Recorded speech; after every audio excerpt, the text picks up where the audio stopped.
So one problem on page 3, I gave you a whole page just in case you try to test and it failed, you have space to start over.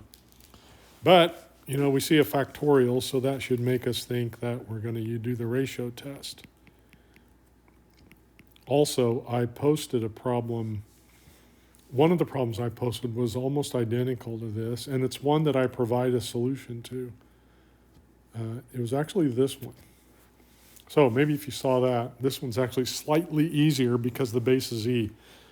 We're going to need L'Hopital's rule, and that'll make it easier to work. All right, so the ratio test. We're going to calculate L, which is the limit as n goes to infinity, e to the n plus 1 squared over n plus 1 factorial times the reciprocal of the nth term. So we've seen several problems where the factorials work like this, and I think we can agree that we're going to get just an n plus 1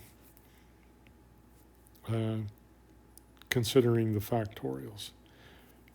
For the exponentials, let's square out that n plus 1, and in the numerator we get e to the n squared plus 2n plus 1 over e to the n squared. Well, of course, when we add exponents, we multiply the exponentials. Like that. And so we see that all of this term gets canceled with this little piece of it right here. There it is. And so we end up with this limit.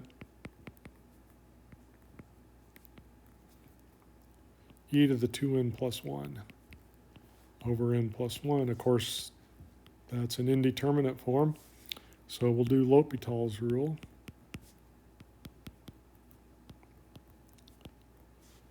And I just get 1 on the bottom, and I get 2 e to the 2n plus 1.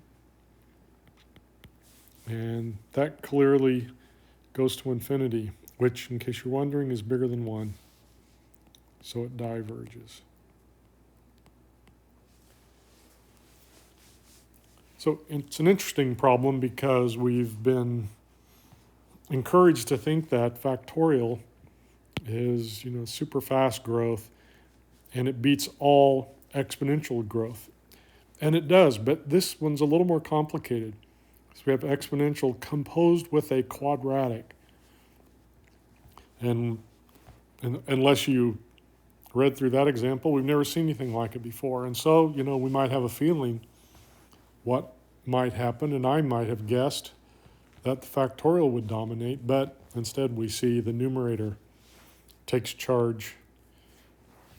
Not only do we get a value bigger than 1, it actually goes to infinity. So the exponential to the quadratic is a significantly greater rate of growth than just factorial. Anyway, all that extra stuff was bonus. You didn't have to know it. There is our solution.